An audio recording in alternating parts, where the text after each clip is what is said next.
میں آپ کو عام آدمی کے الفاظ زبان میں بتا رہا ہوں کہ ہم پوچھ کیا رہے ہیں سپریم کورٹ سے، اور ان کے جو بھی جوابات آئیں گے وہ اس کے سامنے انشاءاللہ گوش گزار کریں گے۔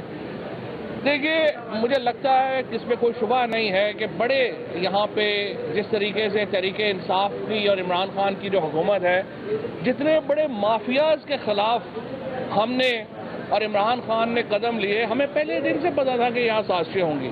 ہمیں پہلے دن سے پتا تھا کہ یہاں پر اتنے بڑے جو ڈاکو ہیں ان کو روٹ آؤٹ کرنا، ان کو اکھاڑنا ایک چیلنج ہے، لیکن پہلا موقع نہیں ہے کہ عمران خان نے اس طرح کے چیلنج سے جو ہے وہ نبرد آزما ہوئے۔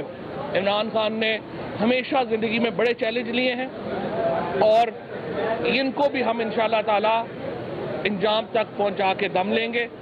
جہاں تک آج میں سن رہا تھا کہ اپوزیشن کو تکلیف ہے، اگر 22 تاریخ کو اجلاس نہیں ہوا تو 25 کو ہو رہا ہے، 3 دنوں میں کون سی آپ کی قیامت آ گئی ہے؟ مجھے آپ بتائیے، جتنی OIC کے خلاف اس اپوزیشن نے کیمپین کی ہے، اتنی تو انڈیا اور اسرائیل نے مل کے کیمپین نہیں کی ہے۔ مجھے شرم آتی ہے کہ یہ جو لوگ یہاں پہ کھڑے ہو کے کہتے ہیں OIC ہو کے دکھاؤ تو ہمیں پتہ چلے گا، اور یہ جو ابھی مولانا فضل الرحمان آپ کے سامنے باتیں کر کے گئے ہیں، ایک ان سے سوال پوچھے آپ کہ آپ نے اپنے پورے کیریئر میں، سیاسی کیریئر میں اسلام کے نام کے اوپر ووٹ تو لیا، اسلام کے نام کے اوپر کی؟ یہ عمران خان ہے جس نے آج عالمی دنیا میں اسلاموفوبیا کے خلاف ایک مہم کھڑی کی۔ عمران خان ہے جس نے ناموس رسالت محمد مصطفیٰ صلی اللہ علیہ وسلم کے اوپر پہرا دیا، اور یہ عمران خان ہے جو پاکستان میں ایک اسلامی فلاحی مملکت کے لیے آگے بڑھ رہا ہے۔ ان مولویوں نے یہ جو سارے ہمارے خلاف آج کھڑے ہیں، سوائے دین فروشی کے کیا ہے؟ انہوں نے ہمارے یہاں پہ سوائے ووٹ لینے کے لیے مذہب کو بیچنے کے کیا ہے؟ میں اس پہ اپوزیشن کی، میں اسپیشلی جو ہمارے ہمارے نئے نومولود لیڈرز ہیں، انہوں نے جس طریقے سے اسلامی وزرائے خارجہ کی کانفرنس کو تحقیق کرنے کی بات کی، جس طرح سے یہ نو کانفیڈنس، اگر آپ یہ جو اسلامی وزرائے خارجہ کی کانفرنس ہے، یہ آج سے کم از کم سال پہلے جو ہے وہ اس کے ڈیٹس طے ہوئی ہیں، اس کی جو حتمی تاریخ ہے وہ بھی 6-8 مہینے سے پہلے آئی ہوئی۔ کیا قیامت آ جاتی اگر آپ یہ ریزولوشن 10 دن بعد موو کر دیتے، لیکن نہیں ہوا۔ تمام ایفرٹ اس وقت ہمیں نظر آتی ہے پاکستان کے مفادات کو زد پہنچانے کی۔ اتنی ایفرٹ، اتنی کوشش ہندوستان اور اسرائیل کی طرف سے نہیں ہو رہی اسلامی وزرائے خارجہ کے خلاف کی کانفرنس کے خلاف، جتنی ہم دیکھ رہے ہیں کہ یہ فضل الرحمان اور ان کا یہ جو سو کالڈ الائنس ہے وہ یہ کر رہا ہے۔ عمران خان ڈٹ کے کھڑے ہیں، ہم نے اپنے لوگوں کو 7 دن کا نوٹس دیا ہے، موقع دیا ہے، وہ واپس آ جائیں۔ اگر واپس نہیں آتے ان کی ڈسکوالیفیکیشن ہوگی ساری عمر کے لیے انشاءاللہ تعالی۔ آج وہ اپنے بچوں کو منہ دکھانے کے قابل نہیں ہیں، ان کے بھائیوں کی ہمیں کالیں آ رہی ہیں، ان کے گھروں سے ہمیں کالیں آ رہی ہیں، وہ شرمندہ ہیں ان لوگوں کی حرکات کے اوپر۔ ان لوگوں کو میں پھر یہ موقع، یہ کل بھی وزیر اعظم نے کہا ہے، آپ واپس آ جائیں، آپ کا بہتری ہوگی۔ اور یہ جس طریقے سے آج صبح اسد کیسر صاحب کے اوپر جس طریقے سے اٹیک لانچ کیا گیا، میں یہ سمجھتا ہوں اسپیکر اگر آپ کی باتیں مانتا چلا جائے تو وہ بہت اچھا ہے۔ اگر آپ 3 دن کے لیے ہال آپ نے اسلامی سربراہی کانفرنس کو دیا ہے، اور وہ بھی قومی اسمبلی کی اپنی قرارداد ہے جس کے اوپر آپ نے دیا، اسپیکر باؤنڈ ہے نیشنل اسمبلی کی ریزولوشن کے اوپر عمل کرنے کا۔ آپ نے وہ 3 دن کے بعد آپ نے ان کو دے دیا، 3 دن میں کر دیا، ابھی آپ کس طرح کی زبان استعمال کر رہے ہیں اسپیکر کے خلاف؟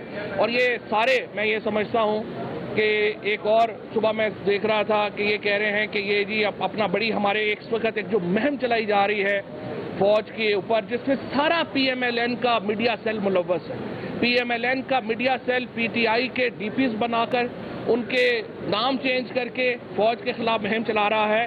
یہ ان کا خیال ہے کہ فوج میں اور PTI میں تفرقہ ڈالیں گے۔ ہم نون لیگ نہیں ہے جو چھوٹی سی بات کے اوپر فوج کے خلاف جو ہے وہ بغاوت کے اوپر اتر آئے، یا چھوٹی سی بات کے اوپر فوج کے خلاف سازشیں شروع کر دیں۔ عمران خان اور پاکستان کی فوج یہ ایک ایسا کمبینیشن ہے جو پاکستان کے ایک بہتر اور ایک مستحکم استحکام والے پاکستان کے کا آئینہ دار ہے، اور یہ انشاءاللہ کمبینیشن جاری رہے گا۔ پاکستان کی افواج پاکستان کی حکومت کے پیچھے کھڑی ہیں، یہ پاکستان کے آئین کا بھی تقاضا ہے، پاکستان کے جو افواج کی جو ذمہ داریاں ہیں ان کا بھی تقاضا ہے، وہ حکومت پاکستان کے پیچھے کھڑی ہوں گے انشاءاللہ تعالی۔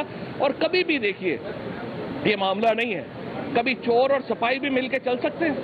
یہ تو سارے چور ہیں، ان کے ساتھ سپاہیوں کا کیا تعلق ہے؟ کوئی سپاہی جو ہے وہ چوروں کے ساتھ نہیں ملتا، یہ ان کی خواہش ہے۔ میں ان سے کہتا ہوں اپنے کردار کو بدلنے کی کوشش کریں۔ جس طریقے سے انہوں نے ڈاکوؤں اور چوروں کی ایک پوری سلطنت کھڑی کر دی ہے، اور پھر ایکسپیکٹ کرتے ہیں کہ پاکستان کے لوگ ان کے پیچھے کھڑے ہوں گے، کوئی آپ کے پیچھے کھڑا نہیں ہوگا۔ اس لڑائی میں انشاءاللہ تعالی فتح حق کی ہوگی اور سچ کی ہوگی، اور انشاءاللہ ان سب کو پتہ چلے گا کہ یہ نہیں کرنا چاہیے۔ دیکھیے جی، 3 چیزیں میں آپ کے سامنے ان کی کلیریفیکیشن کرنا چاہتا ہوں۔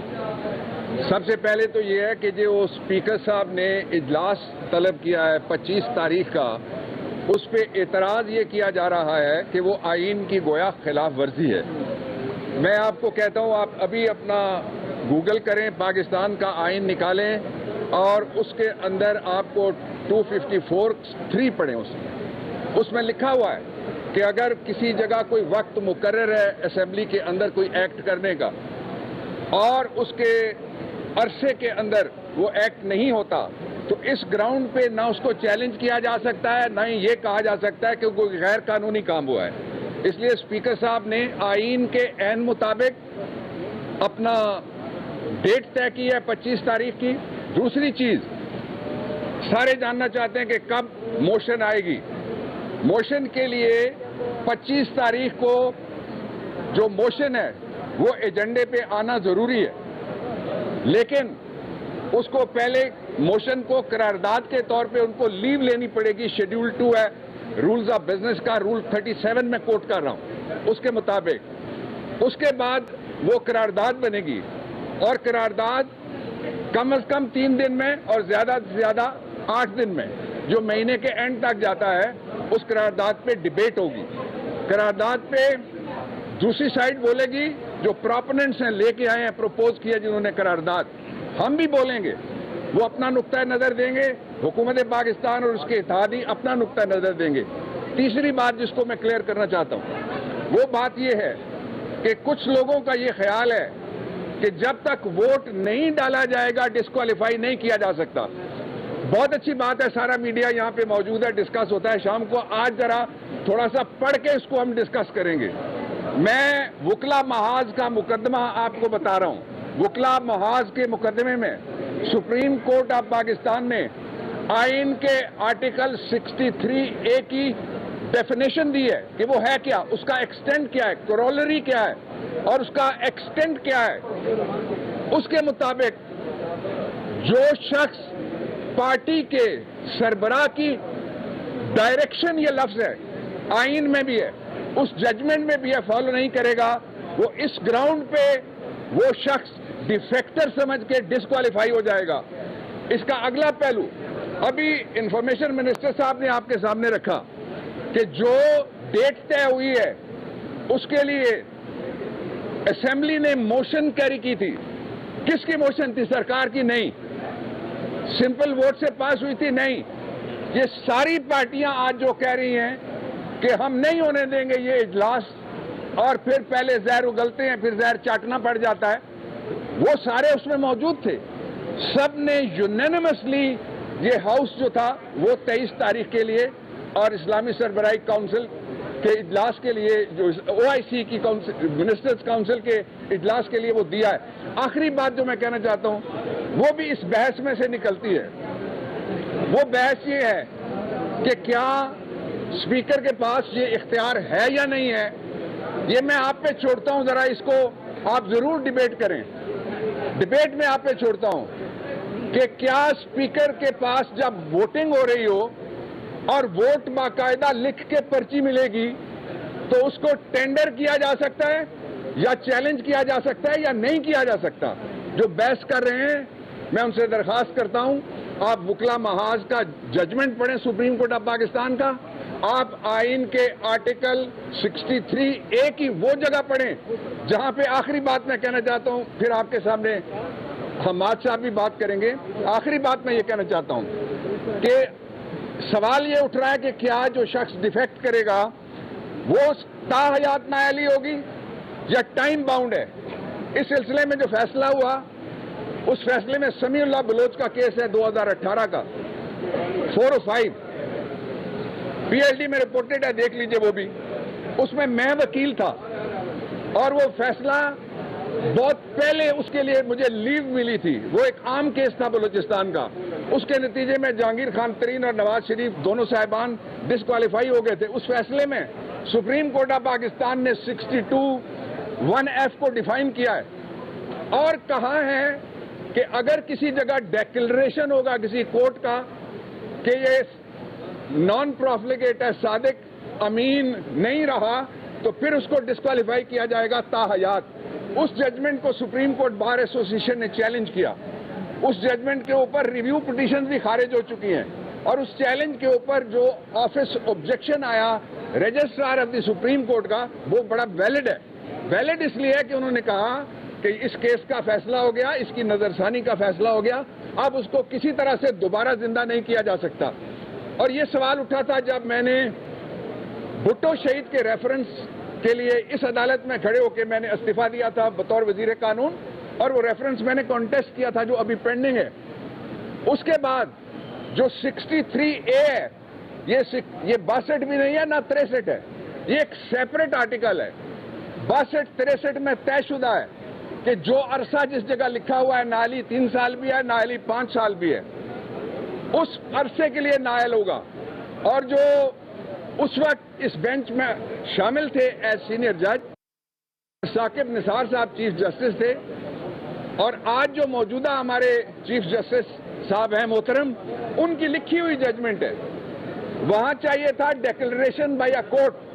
اب آرٹیکل 63 نکال کے پھر پڑھیے گا A، اس میں لکھا ہوا ہے declaration by the head of the parliamentary party. عدالت کے ڈیکلریشن کی ضرورت نہیں ہے، وہ انہوں نے سیپریٹ کر دیے.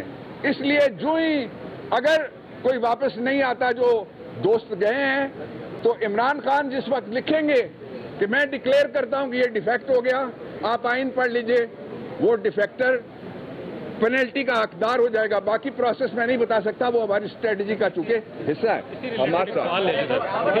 میں صرف اتنا کہنا چاہوں گا، میں ایک ضروری بات کرنا چاہتا ہوں. میں صرف اتنا کہنا چاہوں گا کہ پاکستان اس وقت ایک ڈیفائننگ مومنٹ سے گزر رہا ہے اور پوری قوم یہ دیکھ رہی ہے کہ کیا یہ جو پرانے پاکستان کی کرپشن، ضمیر فروشی، ہارس ٹریڈنگ، لوٹاکریسی، کیا ہم واپس پاکستان کو اس طرف دھکیل رہے ہیں، یا ہم نے پاکستان اور پاکستان کے اراکین، پاکستان کے منتخب عوام میں جو آنریبل ممبرز بیٹھے ہیں، کیا ہم اب ایک صاف ستھری سیاست کی طرف جا رہے ہیں.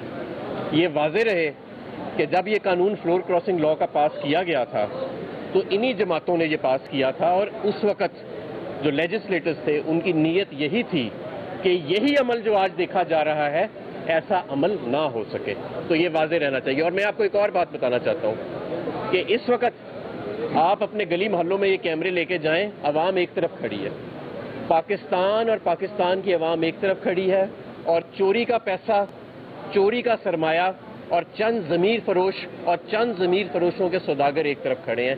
انشاءاللہ تعالی جیت نئے پاکستان کی، صاف ستھری سیاست کی، ایمانداری کی اور آئین اور قانون کی بالادستی کی ہوئے گی. اسپیکر قومی اسمبلی تحریک انصاف کی پارلیمانی پارٹی اجلاس میں شریک ہو رہے ہیں، اس کو آپ قانون کی روشنی میں کیسے دیکھتے ہیں؟ کیا وہ شریک ہو سکتے ہیں؟ ایک سوال جی. وہ کہہ رہے ہیں واپس، وہ تو پی ایم بالکل آ سکتے ہیں، جب تک ووٹ نہیں دیا آ سکتے.